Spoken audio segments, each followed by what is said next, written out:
समाजशास्त्री भी हैं। बहुत शुक्रिया आपका सिन्हा जी। तो मुझे ये बताइए कि ये प्रदेश अध्यक्ष का मसला बीजेपी का सेटल क्यों नहीं हो रहा, और आप क्या चाहते हैं कि उत्तर प्रदेश का राजनीतिक सामाजिक माहौल कैसा है और किस प्रकार का है? पथ का अंतिम लक्ष्य नहीं सिंहासन चढ़ते जाना, सब समाज को लिए साथ में आगे है बढ़ते जाना।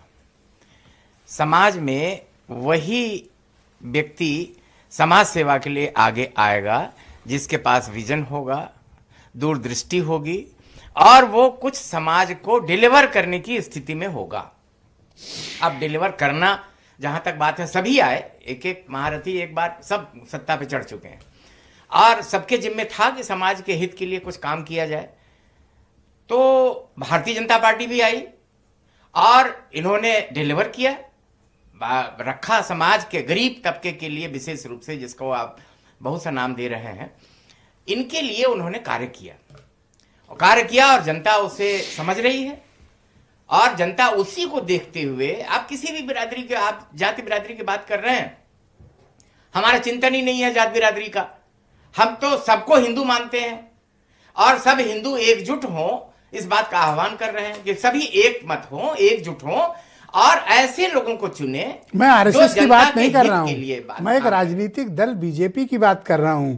और ये आप जो फार्मूला, ये आपके यहाँ लगता होगा, ये राजनीतिक दलों में ये फार्मूला नहीं लगता कि हम जाति की बात नहीं करते। वहां आप कह देंगे, आपसे लोग नाराज हो जाएंगे। नहीं, ये बात हम स्वीकार करते हैं कि राजनीति में जाति और पंथ की बात चलती है और चलती है, वो एक सामाजिक सच्चाई है। समाज के लोगों के देखने का दृष्टिकोण इस प्रकार से तो किस जाति को अध्यक्ष का पद सौंपा जाए? हालांकि उसे मिलता कुछ नहीं।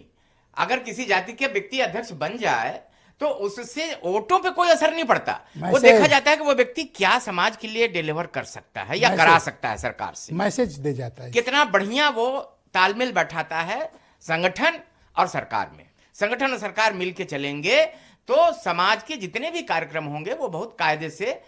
तो आपका ये कहना है कि किसी को भी बना दो, कोई फर्क नहीं पड़ता? किसी को भी बनाइए, मगर वह व्यक्ति समाज से जुड़ा होना चाहिए, समाज में उसकी पकड़ होनी चाहिए और वह व्यक्ति समाज को कुछ देने की तो आप इस मामले में क्यों विचलित हैं? अगर कोई पिछड़े कम्युनिटी का हम लोग पैरवी कर रहे हैं बने, तो आप क्यों विचलित क्यों हो रहे हैं? नहीं, हम तो विचलित कहाँ, अरे आप कह रहे हैं किसी को बना दो। हम तो सर्व समाज भाई, हम लोग यहाँ पिछड़ों की बात कर रहे हैं, हम हिंदू की आप बात कह रहे हैं किसी को बना दो। हम हिंदू की बात करते हैं, अगड़े पिछड़ों की बात आप कर सकते हैं, मगर समाज यह है कि यह समाज अब यह समझने लगा है, आप हिंदू बनाना चाहते हैं कि कोई भी व्यक्ति हो, जो व्यक्ति हो वह समाज के हित के लिए कार्य करे, तब तो ठीक है। और नहीं तो अगर कंस की तरह कोई बैठ जाएगा और उसे हमारे समाज का होगा तो हम कौन सा उससे कुछ कर सकते हैं उसका, और क्या खुश हो जाएंगे उसके बनने से? नहीं बैठेगा। आप क्यों इतने भावुक हो रहे हो भाई? कोई पिछड़े कम्युनिटी का बैठ जाएगा तो आपको क्या तकलीफ है? प्रसन्नता होगी।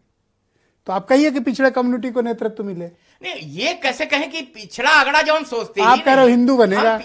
हम पिछड़ा अगड़ा नहीं सोचते, हम सर्व समाज की बात कर रहे हैं। जो भी व्यक्ति उचित होगा उसे ला करके बैठा जाएगा और वो कार्य करेगा, डिलीवर करेगा। नहीं करेगा तो बगल में हटा दिया जाएगा, दूसरा व्यक्ति बैठेगा।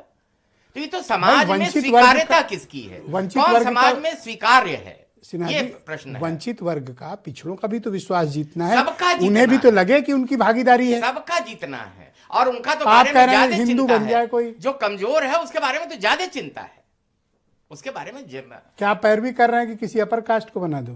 नहीं, मैं राजनीतिक हूं नहीं। राजनीति की बात करनी हो तो देखिए, फराज साहब से बात करिए, सिंह साहब आए हुए, इनसे बात करिए।